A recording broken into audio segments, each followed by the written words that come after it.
to another episode of Social Media News Live. I'm so excited. I'm Jeff C., and I'm so excited to be here with Rob. We are going to get started in just a second, but and you may know that there's somebody else here that I'm really excited to be back on the same screen with. I'm so excited to have Grace here again. As you guys come into the show, we'd love to know where you're from, but also if you kind of sprinkle the love across the interwebs as we go along, and then like we're talking about YouTube today, and I had posted earlier that I keep promising myself I'm going to really go all in on YouTube, and so I'm really excited to have Rob here with us. But if you know somebody who's really interested in like increasing their YouTube channel, their presence, and has questions about that, call them in, mention them down below, and even if they can't join live, they can join the replay, and very excited. Grace, I'm so excited you're back with me. I know. I feel like we should have licensed some music for this moment, like some Return of the Mac or some right. Best Friend song or something. Right. Well, we got Scott. Scott goes, Eric Fisher looks different today, and yes, he does. But Eric's here as well. Thank you, Eric, for stopping by. Eric says, good to see you all. So, and Ian's, it's Grace. He's excited to see you back as well. Thanks, Ian, for stopping by. But I'm going to go ahead and get this show rolling because I have so many great questions for Rob. I am going to go ahead and go live over on Amazon. If you want to go check that out, we're over on Amazon Live as well. But I'm going to hit go on the podcast machine, and we will get started. Welcome to Social Media News Live. I'm Jeff C., and you're not. And this is the show where we keep you up to date on what's happening in the world of social media. Now, today's show is brought to you by Ecamm. If you'd like to go live on your Mac, and if you'd like to do that, and you would like to have like an awesome lower third, multiple cameras, incredible overlays, then you need to go to Ecamm and go to socialmedianewslive.com/Ecamm. If you can dream up your live show, Ecamm can make it happen. Make sure to check that out, socialmedianewslive.com/Ecamm. That's ECAMM. And I mentioned in the pre-show, I am very excited to have my friend back on the show with me. Grace Duffy is back with us. Grace, hello. You've got a new job and a whole new thing. Tell us what is going on with you. Yes, I've been producing and developing the show with Jeff behind the scenes, and so I've been doing this behind the scenes, but I actually am the new virtual events manager at Restream, where I oversee our involvement in industry events, both big and small, and I also look after our live shows on the Restream channels, hosted by a phenomenal lineup of hosts and influencers in the live streaming industry. So Jeff and I get asked a lot, we produce, we host, we've been guests on a number of shows, and most of them stream to multiple platforms. And people often wonder why or how, or is it magic? Is it a myth? Is it a mystery? No, it's Restream. So I actually am, I work for them, of course. So I'm very excited to talk about them. They are a browser-based live streaming platform that lets users go wherever your audience is. So that is multiple destinations, up to 30 online destinations, in fact. And you can check us out. Our show right now, like Jeff was saying, is on YouTube, Facebook, LinkedIn, which is just one or three of the 30 plus destinations. Right. And we're actually going to Amazon Live using a technology called RTMP. And Restream has everything you need to be successful to live stream right now from your browser. And you can find out more about it at socialmedianewslive.com/Restream. Again, that's socialmedianewslive.com/Restream. But we are joined here today by an extra special person. Jeff, who do we have here? Okay, well, I'm very excited to have my friend Rob Balasabas. I can never say your Balasabas, right? Did I say that right? Rob Balasabas. See, I put you just it say in it really notes for you, fast, Jeff. and then it just kind of works. I know you spelled it out for me, but I still, it's just hard. So, but I'm so excited to have Rob with us. Yeah, good. That's right. If you say it enough times, you'll eventually get some parts of the syllables right. We're going to be talking about what you need to know about creating YouTube Shorts, upcoming YouTube monetization opportunities, and growing a community on and off YouTube, which Rob does phenomenally well. And if you don't know who Rob is, he is the partnership manager at TubeBuddy by day and a video content creator by night. And Rob helps content creators create and market content by sharing strategies, tools, and best practices across all platforms. And you see him on Facebook, Instagram, LinkedIn, all over the place. And we are so excited to have him on the show today. Rob, welcome to the show, my friend. Thank you. Yeah, glad to be here. Love the show, and yeah, just honored to be here. So excited to be talking about all the topics here. These are some of my favorite topics. So super pumped. Cool. So for people who don't know, tell us, what is TubeBuddy? Yeah, what is TubeBuddy? So TubeBuddy is a YouTube software. It's a mobile plugin. It's a browser plugin. There's a mobile app, and there's over 80 different tools to make your life easier on YouTube. We've got, I think, now over 6 million channels that have installed TubeBuddy to their YouTube channel, and we're just enjoying building the community and serving the creators that are on YouTube, and that's what TubeBuddy is. Awesome. So tell us what you do as a partnership manager. Like, what is the day in the life, Rob? Yeah, the day in the life is always a little bit different, but my main roles here, my main duties here is to manage our affiliate program. So we've got an amazing, group of affiliate partners, and so managing the day-to-day, helping them with resources, helping them with things, to grow their revenue on our affiliate program. Also building a community with our affiliate partners. That's a big thing for us. We don't want to be just a transactional affiliate program. We want to make sure that we are building a community with our affiliate partners. So that's a big part of what I do here at TubeBuddy. Doing collaborations like these are also a big part of what I do, and I also enjoy. And I also host a live show called The Creator's Corner here at TubeBuddy. So that's, those are some of the things. And then in between, there's marketing. I'm part of the marketing team. So there's always marketing strategies behind the scenes that I'm working on as well. That's awesome. So before we get on to our first section, Rob, I want to bring up some of our comments. So Ian goes, is Jeff's podcasting machine steam powered? No, it runs on diesel, Ian. So there you go. But Terry goes, and this is a big shout out to Grace. She goes, just wow, 3 amazing, wonderful people. Grace Duffy is a fabulous lady. She is doing a wonderful job at Restream. Thank you for putting this together for all of us. Well, Terry, thank you so much. He is a big deal over on LinkedIn, and he's watching here on Facebook with us. But thank you so much, Terry. And Ian goes, Restream is transcode-tastic. So there we go. That must be a British word. I'm not really sure what that means, but lots of people coming in. Carlos says, I streamed to 30 locations for a massive celebrity concert. Restream was essential. That's awesome to hear, Carlos. I love hearing that. So, and Ian, he was making fun of me of pronouncing your name wrong. And he goes, I worked so hard at saying Rob's name that I ended up calling him Bob, which is worse. Getting worse. Anyway, so funny stuff there. Thank you guys so much. I appreciate you guys supporting us and, your great comments during the show today. But we're going to go ahead and start talking about this first segment about YouTube Shorts rolls out to US. So, Grace, tell us what in the world has been happening in the news about this YouTube Short. Absolutely. So YouTube Shorts rolled out to the US this past week. And when we say YouTube Shorts, we're referring to the new 90-second or under vertical video format introduced last September. And it has drawn early comparisons to TikTok. Gee, I wonder why, right?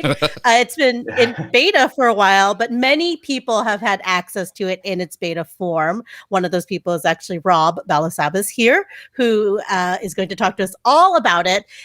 This past week, Shorts became available in the US, so more people are now getting into it. And that's when people started saying, what is this? How can I use it? Just to give you some background, it initially gained momentum in India where it was being tested.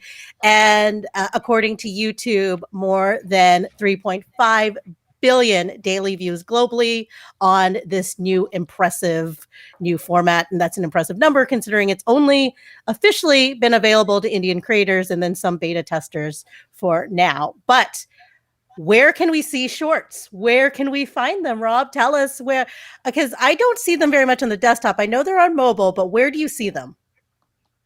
Yeah, you see them on, yeah, so you see them, you can upload them like right now, everything, they're rolling out YouTube Shorts. And so what they mean by that is an actual feature on your mobile app, your mobile YouTube app to upload a Shorts.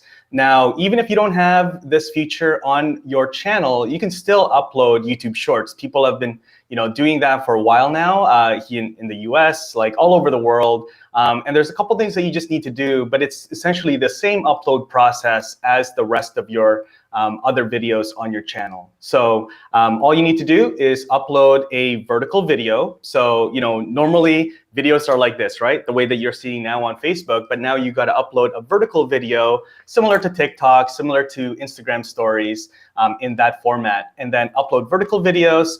It's actually 60 seconds or less. Some people are actually making them 59 seconds just to be sure that they get picked up by YouTube as a short. And then in the title, you need to add hashtag shorts. And then that will make sure that it gets recognized by YouTube as a YouTube short. So how important is it to have a title and description? Because I know that when you upload a regular video, like the description is key, right? You want to get that SEO perfect. What's the story here with shorts? Yeah, that's an interesting question. That's like a really polarizing question if you ask different people. I feel, I still feel that is important because eventually you still want you still want these videos to be found in search. You still want these videos they're going to be living on your channel. Now, initially, the main thing here is you want to get the biggest opportunity to get views for your shorts is on the short shelf. So what that means is that basically if you're on the mobile app, there is a section once you're scrolling on the YouTube app for YouTube Shorts. And you want your videos to get into sort of that highway of views, similar to TikTok when you're just scrolling through. And that's how a lot of creators that are uploading shorts are uploading shorts. And then usually in about a day or two, all of a sudden there's a big spike in views. It's usually because that means that, that short video got into the YouTube shelf. YouTube short shelf. And so, that's, so in that sense, the title is somewhat important, but also the content itself is much more important. It needs to be really quick, entertaining, like really, like short cuts, I would say, so that people are watching it. So as far as like engagement and everything, that's probably the most important thing. And then long term, the title, the description, the tags, those will all play a factor in sort of like getting more views in the long term. Very interesting. So my pal Ian asked the question, because we're talking about a little bit about strategy and how that works. And he was like, do we need to have 10,000 subscribers? And so that was the question I have. How are views counted with shorts? How does that really work together? I mean, is this, because I was reading some of the things in the article, like some people, I was confused on, does it count towards like your 4,000, hours you need to have to, get advertising money and all that kind of stuff. So can you kind of break that down a little bit?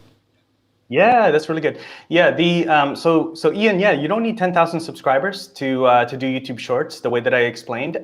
Yeah, you can just upload a video now. Again, 60 seconds or less, vertical video, and as long as you use hashtag shorts in the title, then it's good to go. So it'll be considered as a YouTube short. Now, those videos, if they are found on your channel, so if they're found by like somebody going to your channel and then going through and seeing the YouTube Shorts, then that will count towards monetization. If you're trying to get into the partnership program, you need 1,000 subscribers and you need those 4,000 watch hours over the last 12 months, right? So those YouTube Shorts, if they're found, if people click on the YouTube Short from your channel, then it will count towards that 4,000 hour watch time requirement. If it's found on the shelf, on the YouTube shelf, then it won't count. So that's something to consider. That's something to consider for sure. But yeah, it won't count towards monetization. Gotcha. Okay. Yeah. So I have another polarizing question for you because I ask all the tough questions, right? So some advice that I have been hearing from other creators as I was researching this segment: should YouTubers create a new separate channel dedicated just for their shorts? Now, I know there's some Mm, big creators out there who have created their own channels just for their yeah. shorts for branding purposes, and it has just completely blown up. But is there any value in growing a separate shorts channel when you're growing this other major channel? What's your thinking on that? Yeah, I would say if you have a really big channel, one channel that comes to mind is there's Jessica Hatch. She's an awesome Mhm. creator. She's got a channel called Gone with the Snow Dogs, and she's got like over 1 million subscribers, I think, on her main channel. And then on her, she created a separate channel for just her shorts. Just because she didn't want to mess around with the main channel already, right? I mean, that's something that you need to test for your channel, but like the main channel is very established. People know the content, the length of the videos to expect there. So I totally understand that she created a separate channel for shorts. Now her shorts channel, I think at last I checked, it was like over 50,000 subscribers already, but it's Right. grown really fast, right? Of course, she's got a big channel to sort of like push people into the shorts content. If you're a newer channel, I wouldn't be too hesitant to just put it on the same channel. So like your regular content, and then sprinkle in the shorts sort of in between your regular uploads. So for example, if you're uploading once a week and you're doing a live stream like this, or maybe a tutorial video or a vlog, then you can upload shorts in between your regular uploads, and then create sort of like teasers or a trailer almost. Or if you're doing a tutorial, like let's say you're a video editing tutorial channel, then create sort of like a little sizzle reel of like the end product of the edit that you just did, like a transition that you just created, and then say like, hey, if you want to learn the step-by-step on how I just did this awesome transition, then go watch the tutorial. It's in the description, or it's in the first comment, right? So a lot of people are using it in different ways to sort of promote other long form videos on their channel. Awesome. That's a good tip. Yeah. That's a good tip. So I wanted to, kind of talk about how creators can streamline their process for creating shorts. And before we went live, you were showing us kind of some behind the scenes. You want to have me pull up your screen and you kind of maybe can walk through some of that? Yeah, because yeah, I would love to show Sure. this for some people. Let me go here to Rob. There you go. Up. Sure, yeah. So can you guys see my screen? There you Yeah. go. There you go. It's There there. it is. Awesome. Gotcha. Okay, cool. Yeah, so a lot of people will say like, hey, can I still edit my videos? Yes. So I use Camtasia for editing. The only thing you need to do, so you'll see that my my canvas here is just sort of like vertical. So for Camtasia, for example, like it's really simple. All I do is go to project settings, and then I change the dimension here. It might be a little small, but you'll see the dimensions. I changed it to 1080 by 1920 and just flip that around on the actual canvas. And you can do that similar to on Final Cut or any other video editing tool that you're using. And then you can just go and, for example, this video is 33 seconds long, right? So, we want to keep it really short. Also, play around with the length. A lot of people are saying like, Agora Pulse, shut up. A lot of people are saying like, try 15 seconds, try 30 seconds, try 45 seconds. It's all an experiment. So test out different lengths as well. The other thing I wanted to show you guys is that, so this is my personal channel, and you can see that there's no playlist here for shorts, right? You can see all the different playlists. There's no playlist here for shorts. But inside of when I click on customize the channel, so up here, customize channel, right there, that takes me to this, where I can kind of edit the layout, and I can add a section, add section. Actually, let's see if I can still, actually, I think I've added all the sections, but what you can do is you can add a section that is shorts videos, right here. And so if I hover over sort of this question mark, this I here, it says this section is only visible in the YouTube app. And so what this means is that nobody actually sees my shorts videos playlist unless I want them to. I can make a custom playlist. But this particular shorts video playlist that YouTube puts together doesn't show on my desktop. It only shows when people go to my channel through the YouTube app, which makes sense because then they can go through and just scroll through all my YouTube shorts really quickly. And then again, just a really quick example. This is one of my YouTube shorts. Go into details. All you need to do, like I said, is in the title, just put in put in shorts, hashtag shorts, and then that will do the trick right there.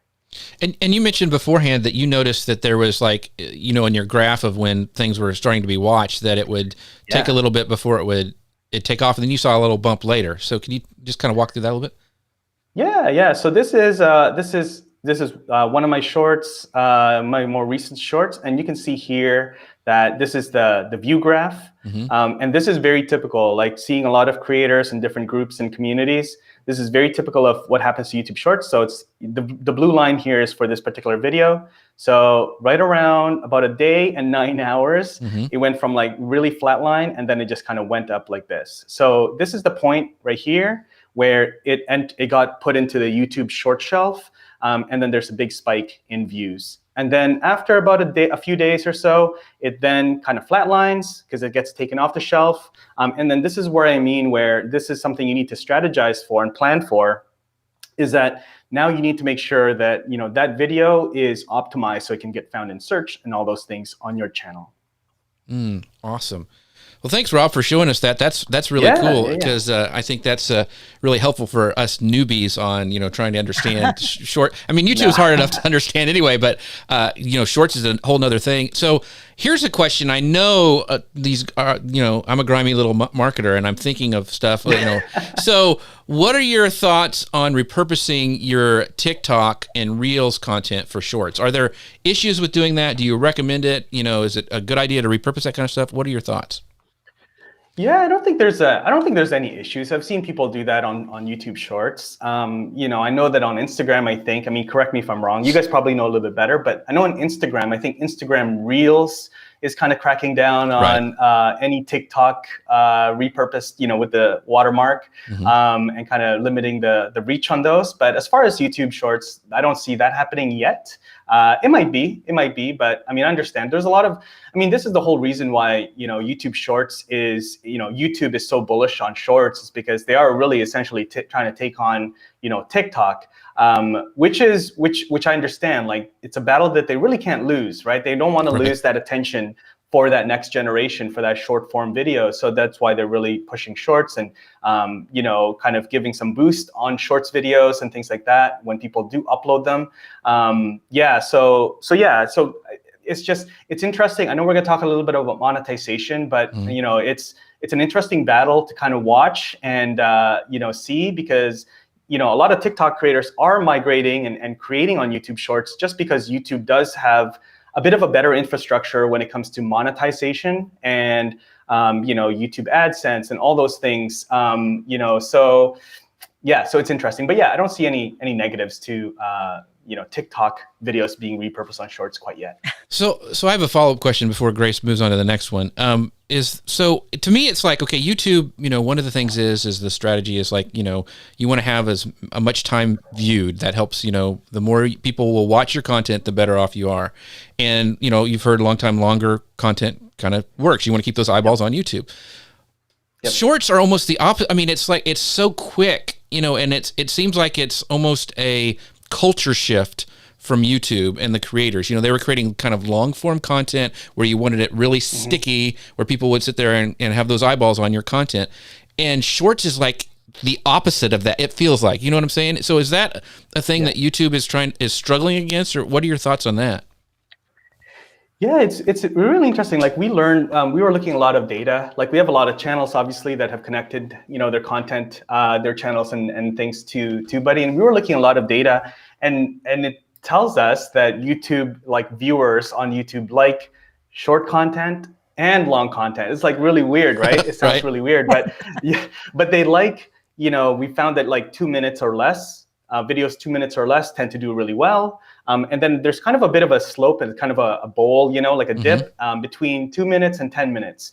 And then around 10 minutes, 15 minutes and more, there's another sort of spike in views, and retention. So Yes, so I think this is why I think a lot of creators that I mentioned, that are doing shorts, or even just like short form content, meaning like shorter videos, and then they have their longer form videos.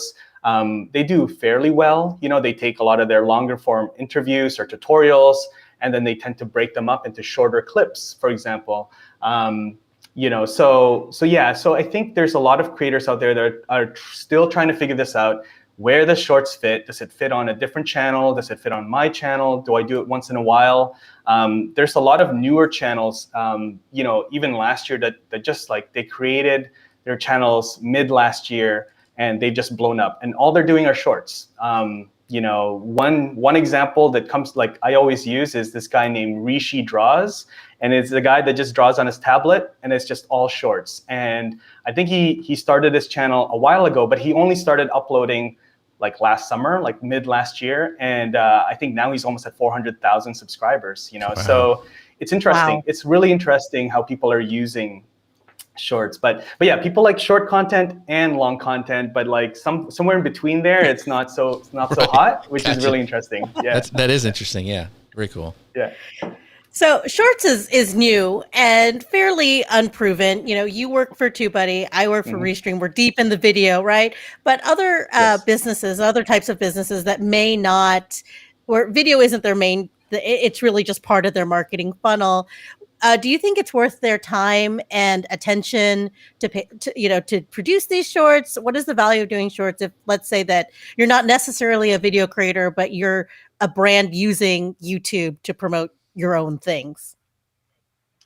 Yeah, it is very unproven. Like right now, we're seeing a lot of, there's a lot of factors why, people are getting views on shorts. So I would say if you're a newer business, if you're just trying to get into, using YouTube as another, view source or traffic source for your landing pages and things like that, I think shorts is a little bit, shorts, in my opinion, is more of an awareness piece of content. Like just if you start consuming, and as if you're watching this and you're looking to do shorts, go into your YouTube app and just consume and just watch some shorts and kind of look at your own behavior. Do you tend to actually click on the links? Like, if you're on TikTok, you're not really pausing unless you're liking, right? Like you like, right, but then you're going to continue scrolling through.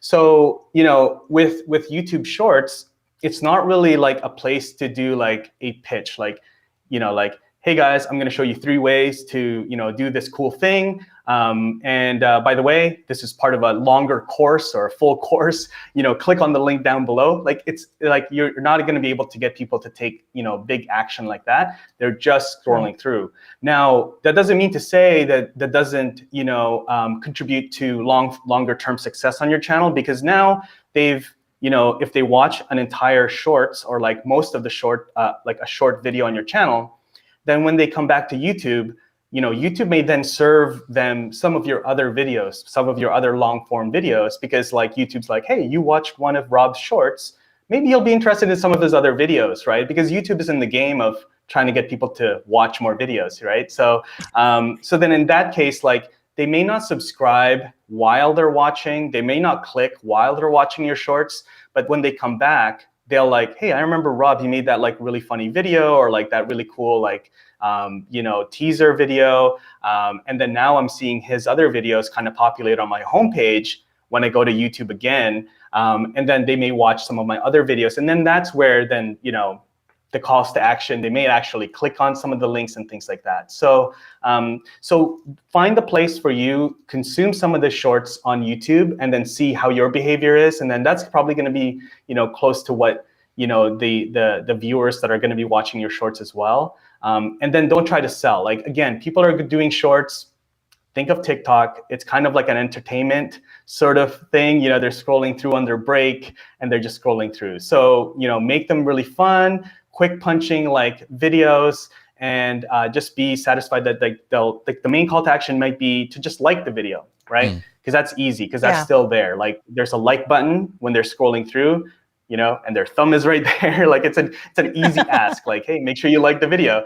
And then just sort of assume that that might be the workflow. And then they'll, hopefully come around and then maybe check out your channel or like see more of your videos later on. So no, that's a good tip. So, but I want to ask this question because I had mentioned, and Sure. even Scott Ayers had chimed in on this because I'm like, hey, yeah, I want to, really concentrate on YouTube this year is one of my goals. So, if you have a new channel, would you suggest that because I want to know if, will it help make your content more discoverable, your other content? If you're starting a new channel and you're getting started on YouTube, would you say, try out shorts, or would you say, no, concentrate on being consistent and making a video each week, and then if you have a time to add a short? So what are your thoughts on, because I mean, some people are saying use shorts now because it'll never be this, Wild West kind of, gold rush kind of thing ever again. So you need to do it now. So what are your thoughts on that? Yeah, that's a good question. So if you're just starting out, if I was just starting out right now, I would still focus on long form, like a full-on regular YouTube video, because that's going to be evergreen. Shorts might be really good right now. Who knows where it goes? But not to say that you don't use shorts. So like, if I focus first with like, this is the same thing with repurposing content, right? So I would create the full length content first. So like the 5-minute video, tutorial videos. If I was starting over fresh right now, those short tutorial videos. And then let's say it's like, hey, 3 tips. Hey guys, I got 3 tips to get more viewers on your live stream show. Then that's my 5-minute tutorial. Then again, I've already created the full thing. Now I can just take like 1 or 2 of those tips and then make them into shorts while I'm editing. And it's not that much more time consuming. Again, given if I do have time, then I will create the shorts. So to me, it would be secondary, like shorts would be a secondary thing. But if I start with the full length tutorial, then I know that that's going to be searchable. That's going to be, because looking at the data, the shorts content does give you a spike in views, and then it kind of flatlines. Whereas like, I know that like my full length like videos, because they are just that format, they continue to just get views, like months down the road. So I would start with the full length tutorials or the full length vlogs, the full length videos. And then if I have time, like take the shorts out and make 1 or 2 shorts in between my uploads. Awesome. That's amazing. And so I wanted to bring up the incredible Doc Rock's comment, and he goes, okay, marketing people always looking for the ROI. Think of shorts as top of mind juice. It's all a little brand reminder to your tribe. Yes, so thanks, Doc, for that. That's a great point. So very, very cool. That is a good reminder. So YouTube actually launched a shorts report for creators. So if you're interested in learning more about shorts, learning more techniques, learning more tips directly from YouTube, this is a new resource for you. You can go to YouTube Help and search YouTube Shorts Report. So there isn't a short shelf in the help section, but if you go in, and they do this bi-weekly. So the first one launched at the beginning of February. I checked in and there was one that was published on Tuesday, so March 2nd. So again, they're always full of product updates, video inspiration, content creation tips, things you can do. They're very quick. They're actually a short format newsletter. So check that out if you're interested in finding out more about shorts. Very cool. And this next segment is very interesting. YouTube announces a new applause feature that allows users to pay creators directly on YouTube. It's inspired by the success of Super Chat and Super Stickers for live streams, and they've been testing a new applause feature that allows fans to show their support for their favorite YouTube channels. Now, the Super Chat and Super Stickers, that was for live stream only. Well, this new feature, this applause feature, unlocks new monetization opportunities for creators who are uploading, like their pre-made edited content. So it's currently being tested and will be rolled out broadly to creators later this year. So what I wanted to know, Rob, is like, do you know, and I've seen people do it, a lot of my friends are doing it, like Luria, and I know some other people. Do you know anyone making like a decent YouTube living from Super Chat and Super Stickers? Man, decent YouTube living. I mean, yeah, depends on what that level of revenue needs to be for everyone. But I would say like, yeah, a lot of live streamers do for sure. Like there's a lot of live streamers that I've seen. I know like Nick Nimmin, for example, every Saturday he's doing like a live stream marathon, like consistently for years. And, he gets a ton of love on the super chats for sure, So yeah, I think there's a lot of gamers that do them really well. A lot of, so there, it's a handful. It's for a lot of people, it's sort of like just a way to think their favorite creators when they show up. But there's a lot of creators that do make a decent, revenue stream out of it for sure. Awesome. So do you know what kind of cut YouTube is expected to take with applause? Because I know that with super chats and with super stickers, that there's a little bit of a percentage. I mean, I still think a majority of it does go to the creators, but has there been any word on what the percentage is here?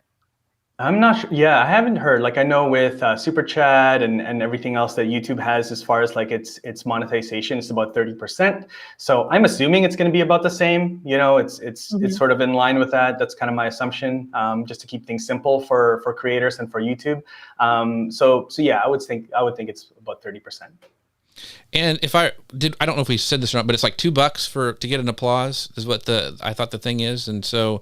You can spend what, like $500 a day on super chat and applause. Well, somebody's got some money if they want to do that. I'm telling you. So that's interesting. So So live video is very exciting and spontaneous. Really spontaneous. I can't even say the word now. It's spontaneous. Spontaneous. See, I mess up Rob's name and I can't say spontaneous. It's just the way it is. It goes downhill after that. So about that being, when people are going live, it's you're in the moment. Do you think this will really translate to, uploaded videos? I mean, are you expecting to see people give you applause like on your ones that you're doing a tutorial on or something like that? What are your thoughts? You may, like, if you like right now, this is already happening. Like people are using Patreon, or they're using buymeacoffee.com or co.fi or coffee. There's already, third-party tools that do this, which is I think why YouTube is sort of like just making it available for them and keep the money inside of YouTube, right? So I think so. There's always, like, even in my own tutorials, like people have reached out and say like, hey, do you have like something like, is there a way for me to thank you for like helping me set this up, through a tutorial that you just created? So yeah, I think there's going to be a good chunk of people that are going to be supporting their creators this way, because I think in general, like, people like, a lot of people like free content and free training, but there's a bit of us as humans that are like, oh man, like I feel like indebted to, like, how do I like pay you back so that we're square, so right. I think there's going to be a lot of people that are going to be excited about this. It's going to be interesting to kind of see the formats of videos. People are going to be asking people like, how do you promote the applause thing, so it'll be interesting how creators are going to be kind of working that organically into their scripts, into their videos. But yeah, I think people are going to be supporting the creators this way. Very cool. Yeah, it'd be funny. Like, subscribe, and applause, please. Yes, exactly. So in this announcement, YouTube did announce 2 other tools coming down the pipeline for creators. So I will run through them real quick. So the company is also rolling out automation for its chapters feature. So this allows YouTubers, to segment their videos and enter a time code for each section. But this is something that we can already do manually. It's something that we used to do on our videos, right, Rob? Is this something that we had? Time codes. Yeah. And then the other one is chapters and timestamps. Yeah, which is very helpful for people like me that will go to YouTube and need one answer to one thing. And I'm like, I love your 10-minute videos, right? People out there. But like sometimes I just need to know how to install that thing right now. But and then on the monetization front, YouTube is currently looking to integrate more e-commerce options. This is something we talked to with Luria Petrucci in the show in January. We discussed that YouTube is testing ways for people to discover and directly purchase items, products within a stream. Is this something that, I know they were just testing it, but is this something that you've seen in the wild, Rob? I haven't seen the shopping yet. I obviously chapters is already available manually, so it'll be cool to see what YouTube is going to do, how they're going to roll that out as an automated thing. So we'll see how that goes. But as far as like the online shopping on YouTube, that makes a lot of sense to me, but I haven't seen it out in the wild yet. Seen it on other platforms, but I think it's coming this way. Like, we're on Amazon Live right now, right? So a lot of people are just, this is how they shop. Like, they shop through their favorite creators and favorite channels and personalities on social. So yeah, it makes sense that YouTube is going to be doing this. Again, like with all of these things, there's a lot of things that YouTube is doing as far as monetization. Whatever the platform is, I think the creator, the whole like topic of creator economy is like a real thing now. You know, there's a lot of creators, there's a lot of people, just everyday people like you and me, that are making a living on video, on social, and creating videos. And you know, the platforms recognize this, the brands recognize this, right? You know, as brands, you can't really, like, your options for advertising, like if you have an advertising budget, your options for that is like really dwindling down. Like, it's like, people are not watching TV anymore. They're just watching Netflix and Amazon and you know, YouTube. So they're not on cable. So I can't do TV ads, right? You know, people are skipping ads. Like, they're skipping ads altogether. Like on YouTube, you can get a subscription so that you don't have to watch ads. You know, they have ad blockers and all these things. So it's like, where can I get my, like, I'm a new company, where can I get my, you know, my coffee beans so that people can, like, I can't even pay for ads anymore. So now you have to approach creators because that's who people are watching. And so you have to integrate with creators. And so, you know, all of these platforms, YouTube, you know, Twitter, like Facebook, LinkedIn, they have to like think ways of how can they help creators to monetize, so then they create on my platform, not on, you know, other platforms, right? And so this is something YouTube recognizes. And so they're just adding, like, okay, people are buying, you know, creators coffee on third-party platforms. So let's just make an applause, you know, feature. Right. We can already take people's money, so let's just add this one feature. It's the same thing as, you know, super chats, but it's for recorded videos. So it's cool to see, and I'm glad, like, you know, TubeBuddy, we're very pro for creators getting paid, and that's how, you know, if creators get paid, then they create better content. And then, you know, the audience enjoys better content. So it all works. Awesome. So we got some comments I want to bring up before we go to our next section. So one of the questions from Brant goes, will you have to have 10K subs to use Applause? And do you know the answer to that one, Rob? I don't. No, I don't. I haven't heard yet. Okay. And then the incredible Doc Rock says, Jeff, I'd buy you an applesauce just for the beard game. Wait, it's Applause. That's good. Thanks, Doc Rock. And he also says YouTube's cut is worth it because imagine having to pay for the bandwidth and storage for all your videos. Yes, very, very true. Word. Yeah, it's true. And it is true. And when we were talking about the being able to, you know, kind of segment your videos, he goes, when you save a video from your editor, it has an option to save chapter markers. Hopefully they will simply read that. I put mine in and always have it. It will be a time saver. So I think that's really cool. So anyway, by the way, if you guys are wondering how we are doing the magic of what we're doing right now, we are using an awesome tool called Ecamm. They are a sponsor of the show. We'd love for you guys to go check them out at socialmedianewslive.com/Ecamm. Let you do, you know, all these cool overlays and have guests on and all sorts of cool things. And another piece of the magic that makes it happen is from Restream, which Grace is a big fan of, and that allows us to stream to over 30 different platforms. You know, like we're going to YouTube, LinkedIn, Facebook, Amazon Live, and so very, very cool stuff. So make sure you check those people out as well at socialmedianewslive.com/Restream. So now I want to talk a little bit more about Rob because he has some very cool things that I wanted to pull up that he does. And let me go ahead and do that now. We're going to talk about creating community on and off YouTube. And Rob hosts a private Facebook group called the Content Marketers Cafe. And it's got 1.9 thousand members. And he does this, he posts high engagement videos, he does events, testing setups and equipment.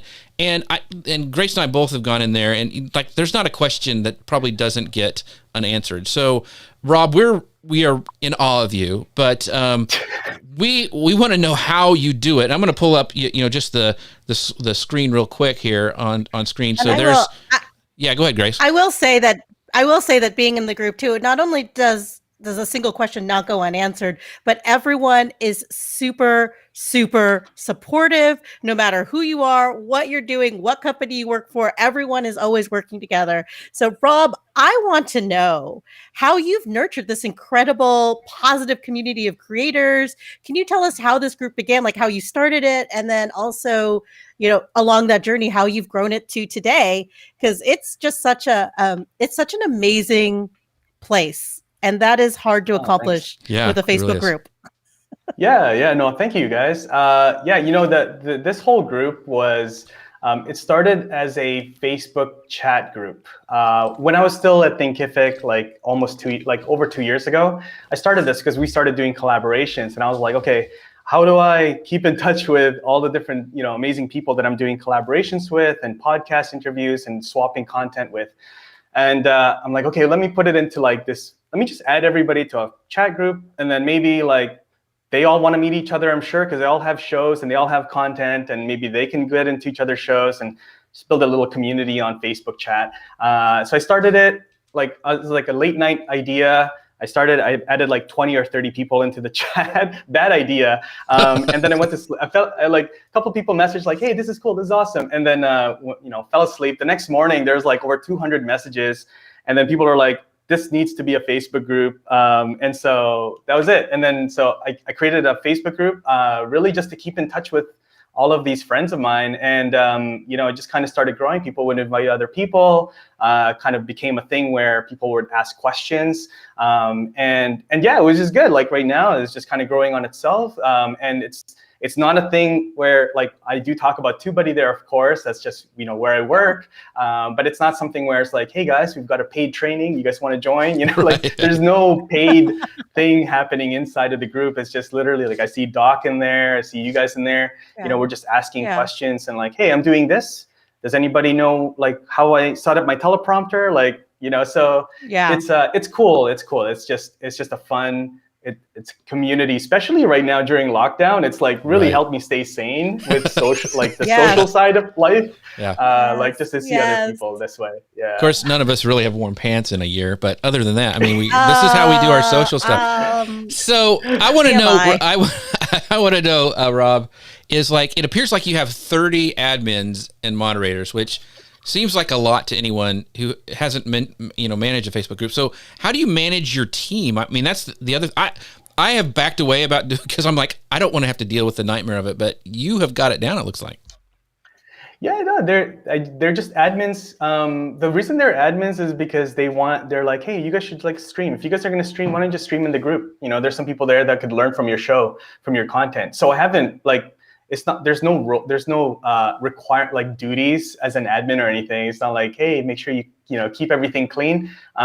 We don't even really police the group too much, just because when people want to join the group, just take a look at their profile. So like a lot of the filtering and policing is sort of nipped in the bud like before people join, and kind of identify some like spammers and things like that. Right. So yeah, there's very little I guess like work-wise, it's just literally just jump in. Oh, cool! There's some posts, and people have already answered each other's questions. So yeah, it's great. It's great. It's just a fun. Like I said, it's just it's not a place where we're doing promotion or anything like that. It's like literally just a place to help each other out and kind of be social. Very cool. Yeah. Well, I think the key here is that it was a group that you created. And so I think you attract what you give out, right? And so of course you are such a generous and positive and amazing person. So of course you bring that that radiates out and it comes back in, right? But what advice do you have for someone that is not Rob Balasabas, who would like to create their own Facebook group? And I'm not going to say they don't have the same love and light, because perhaps they do, but just generally across the board, what advice would you have if someone were to start their own group or community? It doesn't necessarily have to be on Facebook, but community like this. Yeah. So I would say like, have your goal in mind. Like, what is your goal? Like, what is your group for? If your group is a pop-up group for a course you're running, I mean, that's much respect. Like there's definitely a place for that. But if your group, have a thing, like what is your group about, right? So, make sure that you identify what that is. Like, hey, this group is for creators looking to create better content and, build a revenue around their content. So like, okay, cool. Like I can like line up with that. So make sure that you understand what your group is about. You need to show up, like, building a community, whether it's on Facebook or Slack or Discord or, Circle, like there's all these other cool like platforms for communities. You need to show up. So understand that you need to show up for the first little while. Like you need to be the person, you need to be the host of that group. So everybody that comes in, you're connecting with them, you're engaging with them, you're understanding what their their goals are, what their business is about. So then when other members come in, just like if you have people at your house, a bunch of strangers, you're hosting a dinner party, you need to understand okay, Dave, cool, I see what Dave's about. Okay, cool, Dave, you should meet, Ryan over here. I think you guys, and then let them connect, and then you can step away and then meet other people, so you need to be a connector, when you're doing these groups. And so you need to show up, you need to, not be promotional, right? People can smell that a mile away, like, hey, I've got a Facebook group. Yeah. It's a Facebook group, but it's really like an email list disguised as a Facebook group, Right. So you gotta be really careful that you're not promotional, or else people will just be like, oh, this is just another like Facebook, another like promotional kind of group. And then the last thing is you need to protect that group. So you need to be, as the person, as the host, the owner of that group, you need to protect that space. So if there's people that are spamming, if there's people that are, not being nice, you need to like either kick them out of the group or have a conversation. So you need to be the sort of the bad cop, if needed. So you need to protect that group, that it is a safe place to ask questions and have opinions. So I think that's probably a good foundation for starting a community. So I have kind of a two-part follow-up question, because, and Eric Fisher, my pal, he does the Beyond the To-Do List podcast all about productivity. I know he wanted me to ask this question. So we see you not only, on Facebook, you're everywhere, and on YouTube, and you're active, insightful, and engaged on Instagram and Twitter. And, one, how do you manage your time? Because I think that's, time management is a big thing. And so, and the second part would be like, have your community building and your efforts, even though you even mentioned don't be promotional, but has that helped you grow your YouTube presence just by having that group as well? Yeah, I would say so. Like, not directly subscribers, probably yes, but more just accountability and sort of like, hey, this is okay. Like, there's, hey, this video really flopped. Like, and Right. then people are like, hey, that's fine. That's all good. So, people that will catch you when you kind of have a bad day. So I think in that sense, yeah, in different ways, yeah, it definitely has helped me grow and just be more sustain the YouTube journey. The YouTube journey can be a little bit, lonely, or like if you're just doing this by yourself. I mean, right now everybody's working from home, but like if you're not plugged into some type of community, then it can be really hard, and it's really easy to just like, forget it. Like, this platform doesn't work for me. YouTube's really no good. Like LinkedIn doesn't work, because there's nobody to bounce off and just tell you like, hey, that's normal. Like this is, it's not always going to be, a viral video, or like it's not always going to click. So I think having a community, no matter what it is online, is very important. So find one to be a part of. So one of the things I've really learned is that there's different types of communities. So there's the communities where, people you're serving. So people that are, let's say, subscribers to your channel. So that's one community where you are the smartest person in the room, right?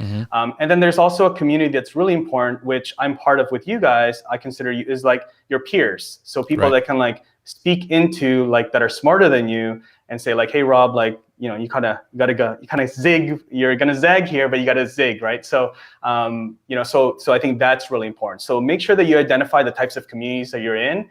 If you're the smartest person in that room and you're like, well, I can't learn from anything here, then you need to find yourself sort of maybe a different circle or a different community. So make sure that you're teaching other people, which is really important. But then they're also like continuing to learn, and you have some mentors along the way, or like virtual mentors. They don't know it yet, but they're your mentors. So yeah, so have both sides where you're learning, but then you're also teaching. So that's different types of communities. So do you have like a Facebook group day or afternoon where you like that's where you're going to focus? Because I see you do all this content, and I see you in all these groups, and you're active and all that stuff. Do you segment your time? Like, I'm going to go and do Facebook today. This is my YouTube creation day. Is that how you kind of batch your stuff out? Yeah, it's a lot of time blocking on the calendar. So, okay, well, let's do Facebook like in the morning before you get started with work, and let's schedule a couple posts for the rest of the week, and then that's it, and then as far as like YouTube, I usually do that after, like I usually do like late afternoon, and again, batch recording, and you kind of have like after a little while you kind of have your own flow. So I'll do recording one night, and then I'll like edit it the following night, and then and then upload it at the same time. So again, using some of the like TubeBuddy to schedule all of those uploads and to go from unlisted to public. So yeah, a lot of scheduling and a lot of time blocking, or else you never sleep, never rest, right. never see the family. So yeah, just a lot of that. Very cool. Well, before we wrap up, I want to bring up some comments because it's really some really good ones from Doc. It says, Rob is a true gentleman that adds to the group culture. And he also says, iron sharpens iron. If you're frantic, your group will be frantic. If you're calm and organized, your group will be too. And Pat goes, yes, these are great tips for groups on Facebook. Thank you very much. She goes, yes, I have to use time blocking for social media. I manage a social company for the company I work for. So yeah, she probably has to. And then DJ Strick says, I am also in Rob's group and I really enjoy the info. So you got a bunch of fans out there. So Rob, I want to know, we've told people they can go to the Content Marketers Cafe, but where else can we find out more about Rob and all his places online? Yeah, Instagram, LinkedIn, those are the best places. And feel free to connect, send me a message, send me any questions I can help with. Yeah, always happy to help. So yeah, Instagram and LinkedIn. And I also want to check out TubeBuddy. Yes, TubeBuddy is awesome. Check out TubeBuddy. Yeah. Yeah, I use it, so it's very, very cool. I mean, I needed to use it more, but it's an incredible program. But Grace, where can we find out about you now and your new adventures over on Restream? You can find me over at the Restream YouTube, Facebook, or LinkedIn page. You can also find me personally on LinkedIn. I've been upping my LinkedIn game and paying more attention there. And I get distracted very easily by social media. So I need to incorporate some time blocking, but that's where you can find me. Oh, and in Rob's group, I hang out there too. Yes. And as always, thank you guys so much for being a part of the show today. Our next show is on Friday, March 12th at 11 a.m., 10 a.m. Central. And you can find us on Facebook, LinkedIn, YouTube, and Amazon Live.